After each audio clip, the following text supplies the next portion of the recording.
a existência ilusória, e esse é um pouco mais filosófico e mais profundo, de um centro com o qual nós vamos nos relacionar e nos identificar, e a partir desse centro, tentaremos nos relacionar com o mundo, nos identificando com um fluxo de memória, com um fluxo de lembranças e de identidades, e a partir dele tentarmos, no benefício apenas desse núcleo, lutar e fazer com que esse núcleo seja o eixo da nossa existência. E esse núcleo, ao qual chamamos em teosofia e em algumas linhas filosóficas do eu, do ego, esse núcleo é o que vai lutar na vida para se afirmar, para que se mantenha os seus valores específicos e lutar para combater todos os valores e as informações não consistentes desse núcleo. Então, se eu sou de um time de futebol, eu passo a brigar e a gozar e a brincar com o time daquele que torce para um outro time de futebol, pois esse time fez parte agora da minha identidade, da minha bagagem de memória. E assim com escola de samba, e assim com partido político, e assim com filosofia de vida, e assim com sistemas de organização social, e assim com filosofias, e assim com ideias e opiniões. Nós nos identificamos com algo e damos corpo a algo que é ilusório, artificial, mas que por ser um agregado passa a ter uma vida per si. Nós lutamos a partir daí para que o mundo seja um palco onde vou lutar para pegar o que eu tenho de bom para mim ou para os meus, de acordo com as minhas identidades, e vou lutar para que todo o resto seja rechaçado para que não me cause sensação dolorosa, incômoda. E assim eu luto na vida para o benefício ser para mim e para os meus, e luto na vida para evitar a dor e o sofrimento meus e dos meus. Essa é uma existência, uma falácia que na tradição da filosofia esotérica é mencionada como a heresia da separatividade. Nós achamos que somos separados. Assim como os dedos de uma mão podem mostrar 5 dedos diferentes entre si, com funções diferentes, mas fazem parte de uma mão só, nós, como família humana, podemos achar que somos diferentes e que devemos ser o melhor dedo, ou o dedo mais bonito, ou o dedo que vai ter o anel, o dedo mais importante, e assim por diante. Quando o que importa é a mão, quando o que importa é o corpo, quando o que importa é o serviço que a mão vai prestar ao corpo.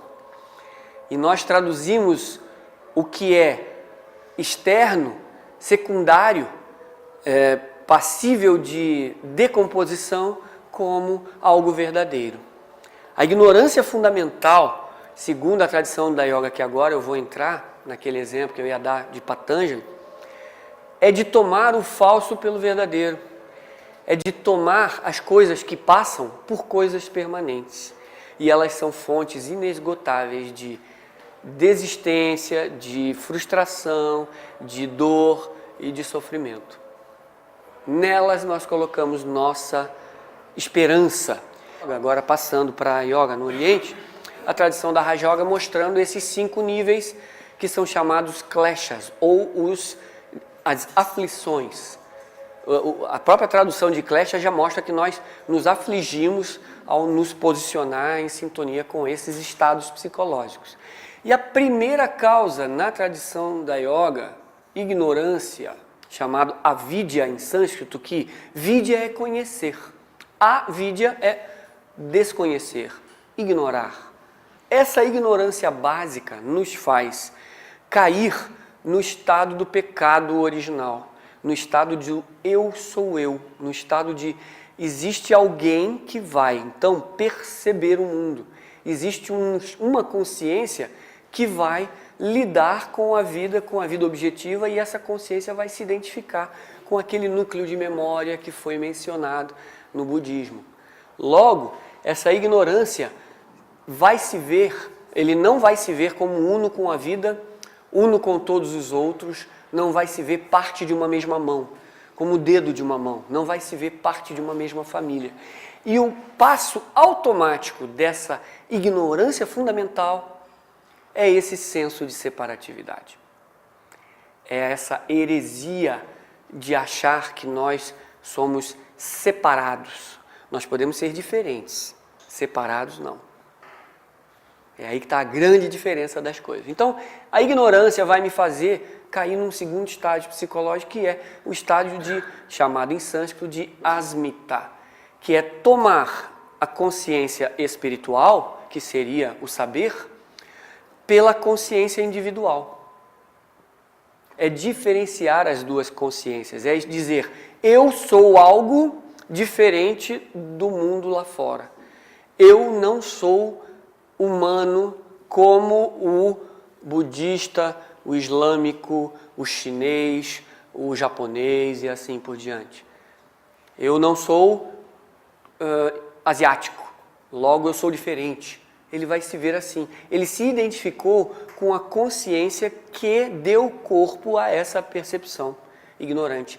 Ele agora se vê como o veículo dele de percepção. Então ele tem um senso de separatividade, e essa palavra é a que caracteriza todas as guerras, todo o sofrimento humano na face da Terra. Você não vê um sábio ou alguém que já percebeu a sua comunhão com os outros, um místico, sofrendo, deprimido, encostado pelos cantos. Você vê um humor diferenciado, você vê uma leveza de enxergar a vida, pois nós somos uma humanidade só. Aqueles astronautas que tiveram uma percepção mística ao olhar o nosso lindo planeta azul pela primeira vez, eles viram que nós somos uma única família. Eles não identificaram nenhuma linha divisória no planeta Terra, mostrando um mapa que limita o Brasil, da Argentina, do Uruguai, do Paraguai e assim por diante. Ou alguns dos países da Europa, ou da Ásia, ou da África e assim por diante. Eles viram uma única coisa. E aquele relance de um belíssimo planeta azul, viajando no espaço, com aquela família humana lá nele, se identificando com cores de pele, se identificando com culturas diferentes, com vestimentas, se identificando com sistemas políticos, brigando para dizer qual é o sistema político melhor do outro, tudo. Lembrou uma casa em que todos os seus parentes brigam entre si para dizer quem tem a razão em algum assunto banal. E nós esquecemos a nossa humanidade por causa desse senso de separatividade. Nós tomamos o objeto que percebe como a realidade e não a percepção. Aí está a grande diferença que puxa o estado de ignorância à baila. Eu não me vejo mais como uno com o meu irmão, como partícipe de uma família só.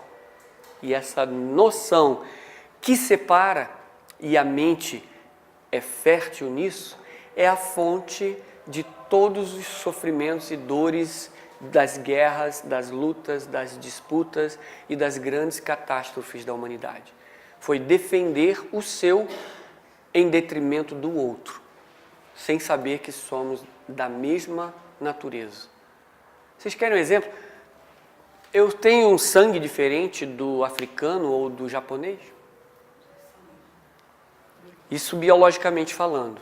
Geneticamente falando, a diferença entre um ser humano e um coelho é menor que 0,8% dos genes de um coelho.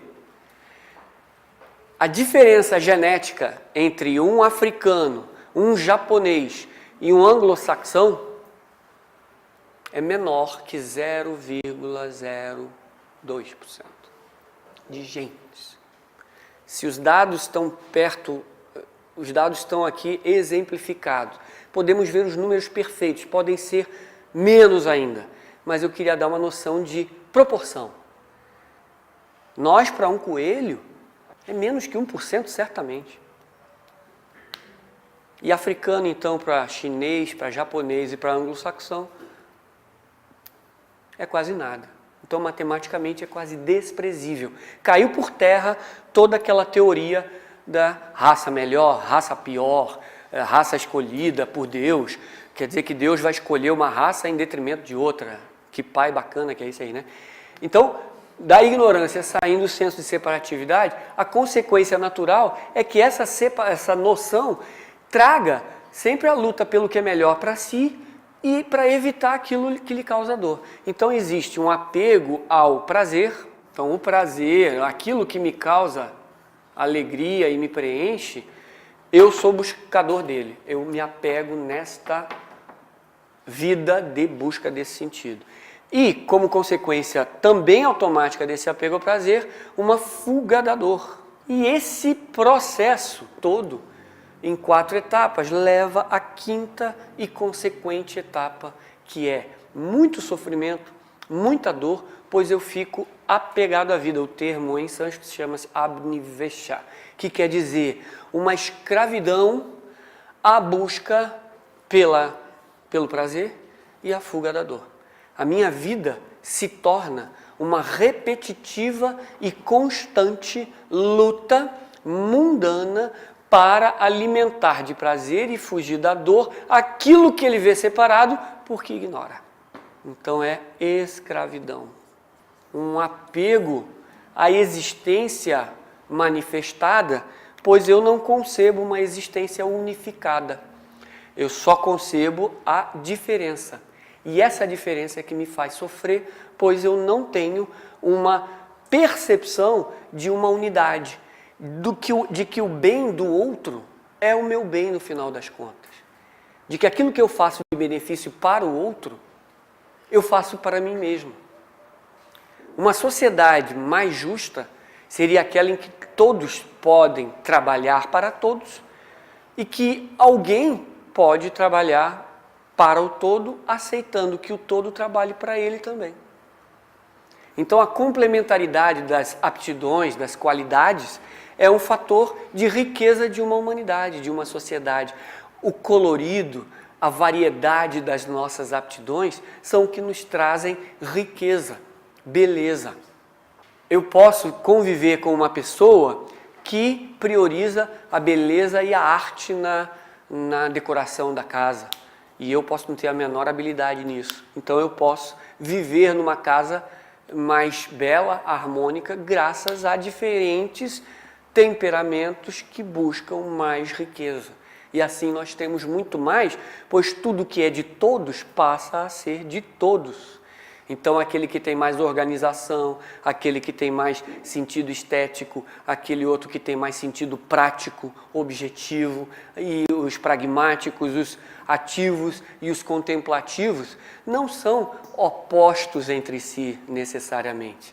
São seres que se complementam em riqueza humana, em riqueza da consciência, em atividade.